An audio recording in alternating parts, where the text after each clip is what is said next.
लोगों ने ये देखा था कि गॉडजिला और मेका गॉडजिला के फाइट के दौरान गॉडजिला काफी कमजोर पड़ जाता है, जिससे गॉडजिला काफी बुरी तरीके से हार भी जाता है। हालांकि बाद में मेका गॉडजिला कॉन्ग के एक्स के द्वारा मारा जाता है, लेकिन जब गॉडजिला हारने वाला था तब वो अपने बर्निंग फॉर्म में क्यों नहीं आया? और अगर गॉडजिला अपने बर्निंग फॉर्म में आ जाता तो क्या मेका गॉडजिला बर्निंग गॉडजिला को मार पाता, या फिर खुद बर्निंग गॉडजिला इंसानों के द्वारा बनाए गए इस मौत के पुतले को अपनी ज्वाला से पिघला देता? आइए जानते हैं इन सभी सवालों का जवाब आज की इस वीडियो में। तो सबसे पहले बात करें मेका गॉडजिला की, तो इस मशीन को एपेक्स इंडस्ट्रीज के द्वारा बनाया गया था ताकि इस जॉइंट मशीन के जरिए किसी भी मॉन्स्टर का सामना किया जा सके और वक्त आने पर उन्हें मार भी दिया जा सके। इस मेका गॉडजिला को सबसे पहले किंग गिद्धौरा के सिर से कंट्रोल किया जाता है, लेकिन मशीन में कुछ खराबी आ जाने के कारण ये गिद्धौरा के सिर से पूरी तरह जुड़ जाता है और गिद्धौरा का दुश्मन गॉडजिला था, इसीलिए गॉडजिला से फुल पोटेंशियल में लड़ता है और इसकी इतनी बुरी हालत कर देता है जिसे देख आपको भी एक पल के लिए ऐसा लगा होगा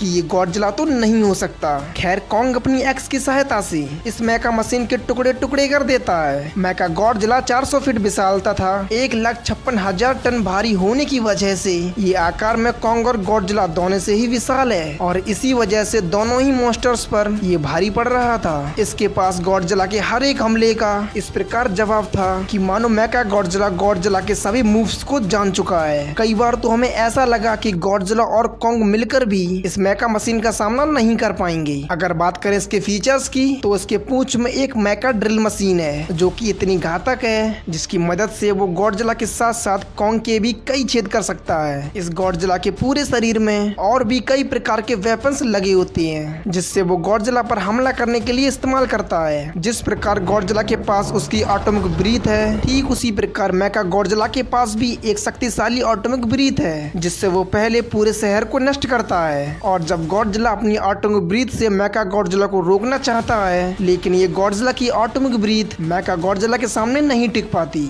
और साथ ही साथ गॉडजिला को धाराशाही कर देती है। मेका गॉडजिला काफी फ्लेक्सिबल है और तो और इसके पास एक एनर्जी पंच भी है जिसकी मदद से वो अपने दुश्मन को जमीन पर ला देता है। इसका पंच इतना पावरफुल है कि इसके एक ही पंच से गॉडजिला लगभग अधमरा हो गया था। तो अब बात करते हैं बर्निंग गॉडजिला की। तो बर्निंग गॉडजिला का ही एक प्राइम रूप है जिसमें वो अपने शरीर से न्यूक्लियर पल्स छोड़ सकता है। जब किंग गिद्धौरा मोथरा पर अपनी ग्रेविटी बीम से वार करता है तभी मोथरा वहीं मारी जाती है, लेकिन मरने से पहले वो अपनी लाइफ एनर्जी गॉडजिला को दे देती है जिसके कारण इसका ट्रांसफॉर्मेशन होता है एक बर्निंग गॉडजिला में। ये बर्निंग स्टेट में आते ही गिद्धौरा और बर्निंग गॉडजिला के बीच ज्यादा देर तक लड़ाई देखने को नहीं मिलती, क्योंकि किंग गिद्धौरा इस बर्निंग अवतार के सामने जरा भी देर नहीं टिक पाता, क्योंकि जब गॉडजिला बर्निंग गॉडजिला में बदलता है तो उसके आसपास की सभी चीजें पिघल उठती हैं। इस अवतार में गॉडजिला अपने पूरे शरीर से न्यूक्लियर पल्स को छोड़ सकता है जिसके कारण उसके दुश्मन का बच पाना नामुमकिन हो जाता है। गॉडजिला इतना शक्तिशाली होता है कि इस अवतार में गिद्धौरा द्वारा छोड़ी गई ग्रेविटी बीम भी इसका कुछ नहीं बिगाड़ पाती, जबकि पहले की फाइट ने इसी ग्रेविटी बीम ने इसे नीचे गिरा दिया था। और जब गॉडजिला न्यूक्लियर पल्स को छोड़ता है तभी किंग गिद्धौरा का पूरा शरीर झुलस उठता है। तो ऐसे में क्या मेका गॉडजिला बर्निंग गॉडजिला को मार पाएगा?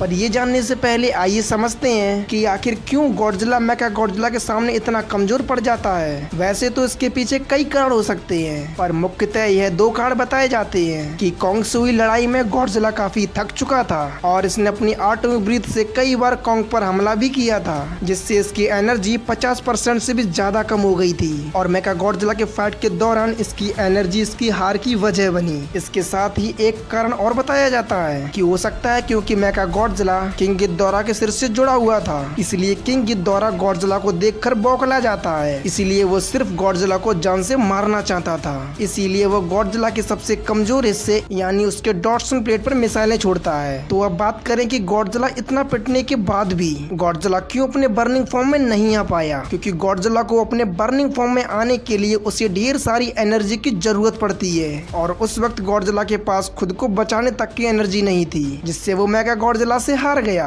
अगर किसी वजह से गॉडजिला अपने बर्निंग फॉर्म में आ जाता तो गॉडजिला का शरीर ही इतनी हद तक गर्म होता जिसके समक्ष आने वाले लोहे भी पिघल जाते। तो इसमें मेगा गॉडजिला भी मेटल का बना हुआ था, तो फिर इसमें गॉडजिला की गर्मी से इसका क्या हाल होता। बर्निंग गॉडजिला के पल्स में तो इतनी पावर होती है जिससे धरती तक पिघल जाती है। ऐसे में इसको पिघलने में जरा भी टाइम नहीं लगता। यहाँ पर एक बात गौर करने की ये भी है कि कॉन्ग की एक्सी मेका गॉडजिला को मार सकती है। तो ऐसे में बर्निंग के हैंड टू हैंड कॉम्बैट में बर्निंग गॉडजिला मेका गॉडजिला के टुकड़े टुकड़े कर देता। यानी ये साफ साफ कहा जा सकता है कि मेका गॉडजिला बर्निंग गॉडजिला के सामने एक खिलौना है जिसे वो छूने मात्र से ही उसे पिघला देगा। और हाँ, आगे आप किस टॉपिक पर वीडियो चाहते हैं हमें कमेंट में जरूर बता देना। और वीडियो में नए हो तो वीडियो को लाइक और चैनल को सब्सक्राइब करना ना भूलना। तब तक मिलते हैं अगली वीडियो में।